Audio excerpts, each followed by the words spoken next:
before the first use. Insert the drip tray and drip plate. Attach the mixer to the evaporator.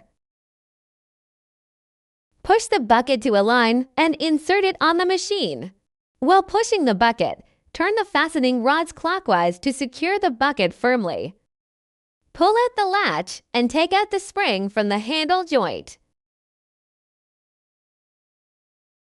Clamp the spring on both sides of the handle.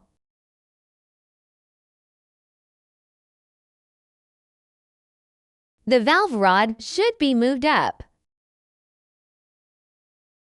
Install back into the handle joint. Notice that the bulge of the handle should be inserted into the groove of the valve rod. Insert the latch through the handle joint into the holes to secure it. Open the bucket lid to add the water. Plug in the machine and press the switch button to enter the standby mode. Press the rinse button to activate the mixer to clean the interior of the bucket.